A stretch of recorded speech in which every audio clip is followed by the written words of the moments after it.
when this collapse comes, and it's going to come, we in the UK are going to need to have some serious reflection on mistakes that have been made, and especially our foreign policy in history.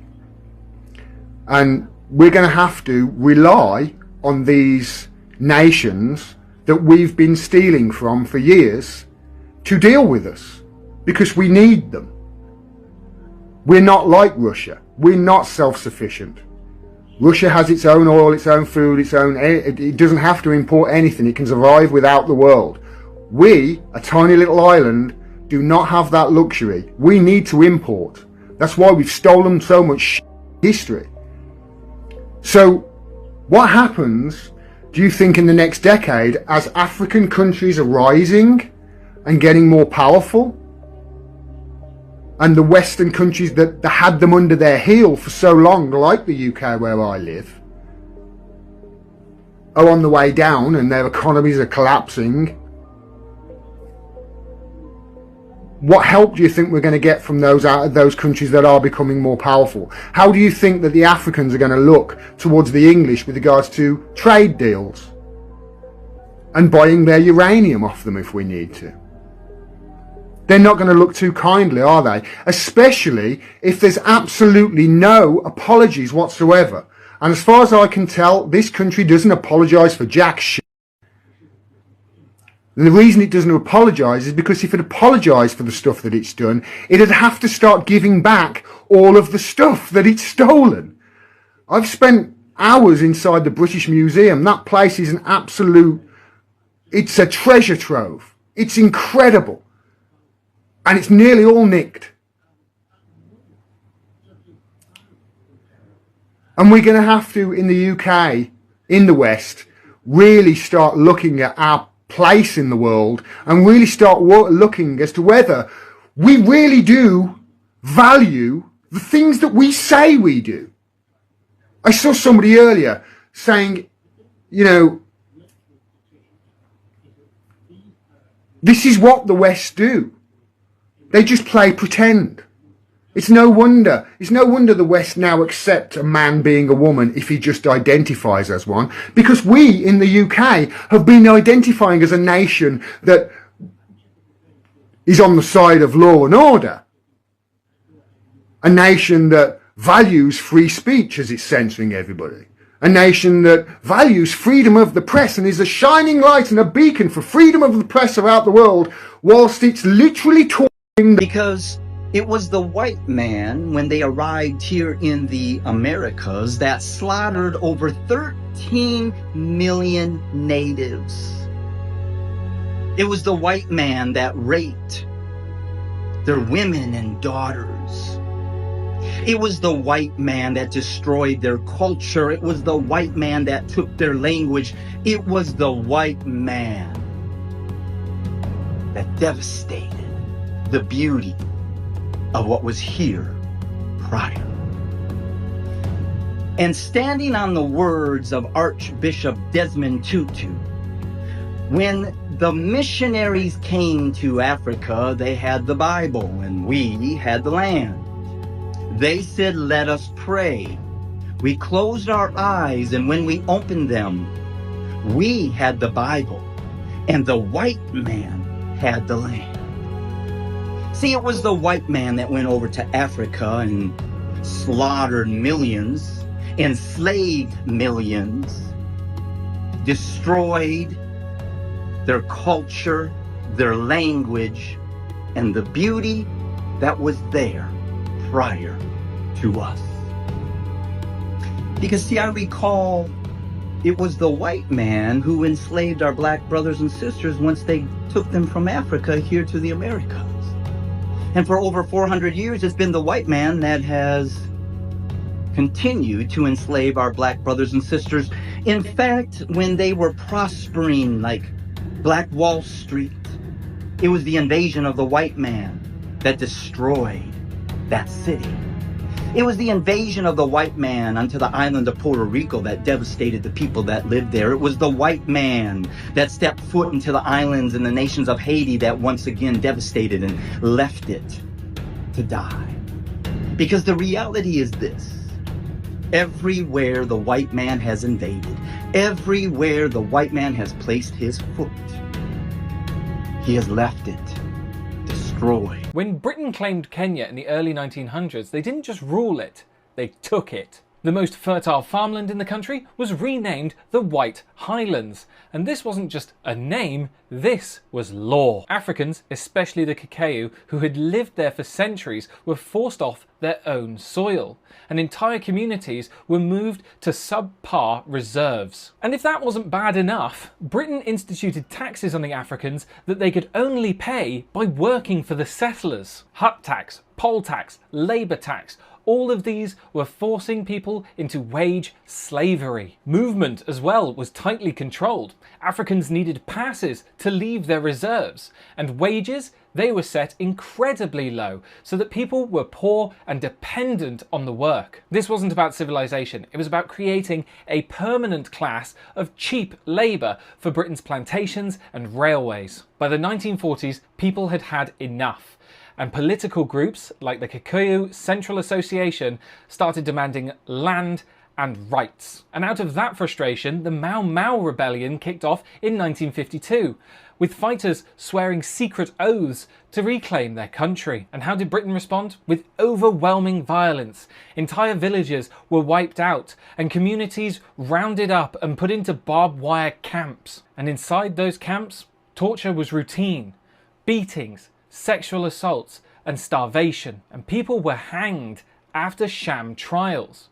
The British official count stands at 11,000 Mau Mau people killed, but Kenyan survivors put that number higher, far higher, with a lot of civilians being caught in the crossfire. For decades, Britain denied all of this. In school books, they spoke of loyal Africans and terrorists, and the camps were airbrushed out of history. It wasn't until survivors sued the British government in 2000 that all of this information came out. In 2013, the UK government admitted what had happened and paid compensation. But even then, they called it an isolated incident and not the brutal system that it truly was. Dear distinguished delegates, I stand before you today, April 30th, 2023, as the President of the French Republic, to express my deepest apologies to the African nations and peoples who were affected by France's colonial past. We recognize the harm and damage caused by our actions, and we are committed to making amends for the wrongs committed during that period. To the people of Algeria, I apologize for the harm caused by our colonization. We acknowledge the historical injustices committed during that period, as well as the pain and trauma that we continue to cause. We pledge to work towards healing and reconciliation with the Algerian people, and to foster a new relationship based on mutual respect and understanding. To the people of Benin, we deeply regret the harm caused by France's abhorrent actions. We acknowledge the exploitation of your resources and culture, and the deep scars left by colonialism. We apologize for the damage done and commit to working towards a new relationship with the people of Benin based on absolute respect. To the people of Burkina Faso, we apologize for the harm caused by France's repugnant colonization. We acknowledge the exploitation of your resources and culture and the deep scars left behind by our evil deeds. We pledge to work towards atonement because words alone is not enough. Atonement. To the people of Cameroon, we express our deepest apologies for the generational harm caused by France's atrocious actions. We acknowledge the exploitation of your resources and culture and the cruelty you experienced through colonialism. We seek forgiveness not only in words, but also through the actions we take in the future. To the people of Central African Republic, we express our deepest apologies for the lack of human rights resulting from France's sickening participation. We acknowledge the exploitation of your resources and culture and the unforgivable treatment you endured through colonialism. We apologize for the damage done and commit to working towards a new relationship with the people of Central Africa. Yeah, welcome back, family. When we've been coming here to speak each and every day concerning the issues that are happening across the globe, when the Africa has been seen to be rising every day, while the great empires are falling. And when we speak about these great empires, it concludes America, France, Britain, and many other West countries.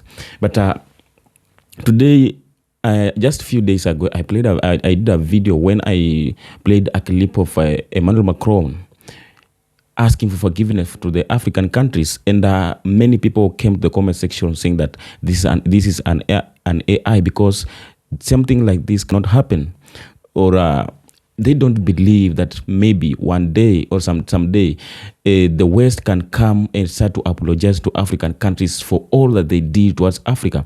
Why this is happening? They are not. I personally, I did this video, but I believed that it is very hard or rare to see that the West are coming out to apologize to African continent or Africans for all that they did from the time of slavery, colonization, and all these years they have been using African, manipulating and coming to exploit African countries and most of the black nation countries. But they have to come to apologize, and not only Emmanuel Macron, but I did several videos where the white Americans have been coming out to apologize to Africans from the time of slavery and all that they have been treating Africans, how they have been interacting and treating them at their daily life. But why this is happening today? This is happening because Africa is rising, and instead of Africans continue with the dream, because in Africa, the Africans have been dreaming every day that when you have to make life, you have to move to the European countries, you have to move to America, you have to move to France, to Britain, for you to make a good life, for you to live a life of your dream. But since situations started to change and things started to happen in other way around, that's when Africans started to feel like this not again the dreamland. And that's why even some black Americans started to ditch their dreams from American dreams and relocate back to Africa, because they believed that from the prophecy, from the history, Africa was their dreamland. Africa was their ancestral background. So they had to go back to Africa and maybe feel like if the history they can live the life as how history has been recommending them.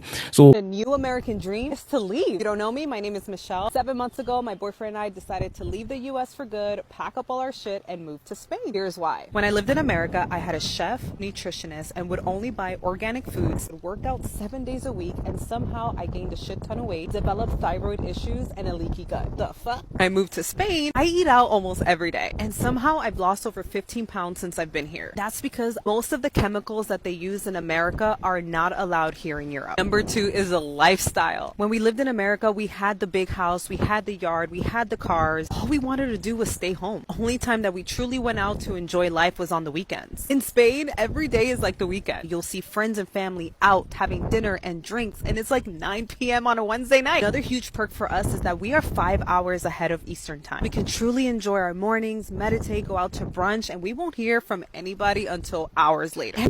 Today, when you see the videos of the white people coming out to apologize to Africans, it's not something, maybe it maybe seems like something so strange, but now it has to happen, because for them to move out of the problem that is consuming them, for them to move out of this tragedy and disaster that are affecting the countries, they have to do this, either they like it or not. But I believe that they are not doing this because they want to. They are not apologizing from the heart, but they have to do this because they just want to blindfold people, or to convince people that they are guilty of all that they committed. From all that time, they have been controlling African countries. Why I Stopped Being a Racist, Part 3, White Guilt and Forgiveness. One of the most challenging things on this journey of trying to deconstruct my own racism is learning to forgive myself. That is a very difficult thing to do for most anybody especially when it's a burden that you carry around so heavy that you don't know how to break it down. Again, these are my thoughts, my experiences, and my opinions only. And while I can't tell you how to learn to forgive yourself for something because it's different for everybody, it's absolutely crucial. And now, why empires are falling? First of all, overstretching of power. Great empires like Africa, like France, Britain, and many Western countries are divided politically, socially, and racially. Citizens are losing trust in governments and institutions. High debt, inflation, and loss of industrial dominance are weakening Western economics. The industries are moving to Asia and Africa. Today, many, like a country like America, America is a great country, and the white people have been feeling like America, they are the one who have built up America, and everything that's happening today in America, economically, politically, and everything. But there is no even a single country that has been built up by the citizens, the legal citizens of this country alone. There is no any single country. For any country to grow up and be in a political, in a economical stability, there consists of different kind of people. So many people, when they come together and decide to set up their businesses, invest in a certain country, then it means that this country is going to develop. But even the people of the same of a certain country, when they come out and start to build up country, it's very hard for the country to grow. So today, according to the situation that is in America and in France, the economy must be shaken because this country is now facing a lot of challenges.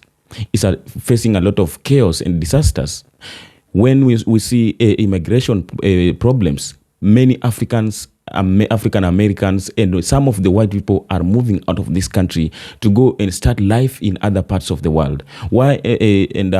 For these people, when they decide to move out of this country, we must know that there are many of them who have been invested hugely in these countries. There are many who have their own businesses and properties in these countries. So when they move out of this country, it means that they are moving out of with everything that they possess. So you can't tell me today that any citizen will move out of the country and left his assets or properties in that country. He will sell it out or move to another country where maybe he or she is locating. So this means that economy is going to be affected. Resistance from former colonizers, like countries, when you go today in the country like Mali, in Africa, like Mali, Niger. So today these empires are falling because they are exhausted, divided, and resisted globally. Africa is rising because it's young, resource-rich, and reclaiming its power. Today we are seeing all that is happening across Africa. The Gen Z has become something else. Today, anything that happens in the country, it is under the watch of the youths. In different countries, we have seen what has happened, and all that has happened has been caused by the people of the young generations. They are not in a point of supporting something that is not of helping the country. They are not ready to associate with the leaders who don't want to listen to their voices. They are not ready to participate in corruption and supporting the violence of the country, which have been caused by the politicians and the people who are only there to chase their dreams, but not for the people they represent. When we say that Africa is rising, we mean, and it has a lot of meaning, because today, since Ibrahim Traore came to power, he gave the way to the youths. And he tried to show the way to the youth that this is the way we have to go. The people who have been leading us for a very long time, they have been taking advantage of the youth because they believed in themselves and they don't believe in the youth that the youth can come and play the bigger parts in governance. But since the youth came to realize themselves and know that the people who have been elected to go and represent them, to go and maybe work and maybe try to deliver to them, they are not doing this. But once they go to these positions, they are going to do all they know that is benefiting them. So the West will lose and lose more because they are dealing with the younger generations. They will lose because they are not at this time. They will not be coming to access to African countries because the Africans have awakened. The youths now today they are watching every leader who is representing the country, whether he's submitting to the people or he's only submitting to the foreigners. So that's the reason as to why Africa will rise. Africa today, or the globe, let me say globally, Africa is not in a position of any global powers. Where when we say about the G5, the G7, the BRICS, when all these great empires are sitting together, when they come out to make their policies, the policies that is controlling the world but not themselves, including Africa, they come to make their policies with no inclusion or with no concern of any African leader. So the Africans are only being told that this is the process, the policies that have been made, and you have to work under these policies. So it makes African leaders not to have any say. So they have to work under the policies. They don't know how it was created, how it was formed, and you find that the policies that they are working under is only there to make them lose everything, lose power, lose their resources, and lose even the authority to govern their countries, but they have only to govern their countries using the foreign policies, which was created without their concern. So that's why today the Africans have taken the bigger part to make sure that anyone who comes to the power, then he must work under the pressure of the citizens. Today, most of the countries take a bigger part to control African countries or the black country nations, just because they have a lot that Africans don't have. Today, America is so bigger and superior because they have the greater weapons that no any black nation has. When you go to China, the same, Russia, India. But the question is, if these people are making all these great weapons using the African resources. So, at this generation, we have different kind of people. We have different youths who are coming out with the different inventions. We have the youths who are coming out and inventing some things from the raw materials, which are not even the resource and everything. They're coming up to build some amazing, crazy things just from nothing. And comes out with a surprising things. So this means that in future, if Africa only has the best leadership and the good governance, who will only there to support the African invention and work under the control of the resources, then Africa will be able to rise and be in a position of superior, because we have everything to do. We have every kind of resource that is needed to build these great weapons. So, for us today, America and Britain, they are crying out because of all that they are facing from their own people. They have come to face the resistance from their own people. They have come to face the resistance from the countries they colonized, from their former colonies. And all that the access they had before is no longer there. So now today, the Africans and many people across the world are watching. If these people lose like this, then it means that they are going to be weak.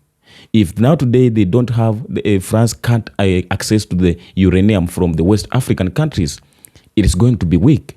So if the remaining countries and the African leaders sit together and come to discuss one thing, that they want to secure their resources, they want to develop themselves, they want to build up these nuclear weapons, they want to grow Africa in a certain way that respect will be there, because it is possible. It is possible. So all these great empires who are crying out because of all that has happened, this is just the beginning. So when you come across the people who are coming to speak about the unity, about the rising of Africa, this is not the stories, but this is the reality. Because if you want to confirm today this, take a look of all that is happening across the world.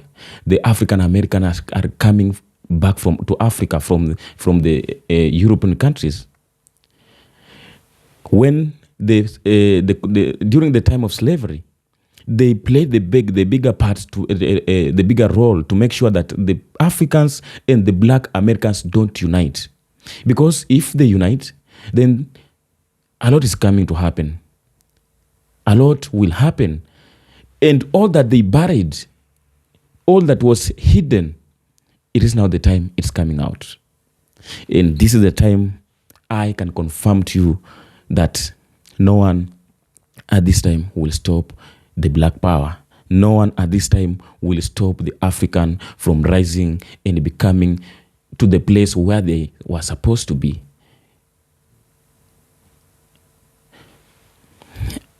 I've talked a lot. And the Africans today are only celebrating for every step of the achievement. When the empires fall, what is happening? Next, the Africans are rising. And they're not only rising with words, but we are watching all the action, all the incidents. We are watching every step that's happening. So at this time, we have every reason, we have the power, we have the energy to come out and speak all that we are speaking, because we are watching and we see the future of Africa. We see the brighter future of Africa, because the today generation is not the generation of playing around the bush, but it's a generation of coming out and reclaim all they feel it belongs to them.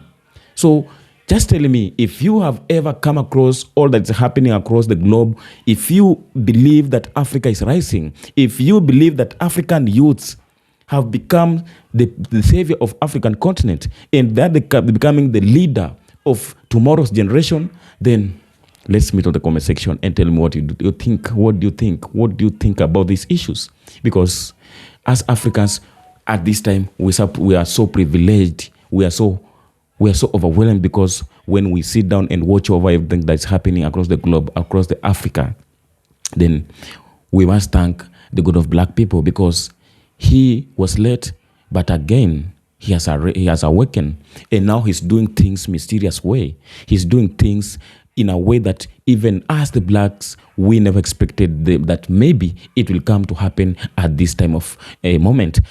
Just tell me what to have the comment section as we come and do the same next episode. Let's meet next episode and discuss more concerning our African continent, concerning our Black people across the globe, and how they're doing things, how they're joining their voice together, their hands together, and make sure that they overcome the foreign policies, the foreign power, the white supremacy, and the dictatorship of the white power. The Black power has now risen, and the world is going to bow before the Black people. Thank you very much from wherever you're watching from. I love you and I appreciate your support for all that you're doing to this channel. Let's continue building and supporting each other, because the journey has just begun. Thank you and be blessed wherever you're watching from.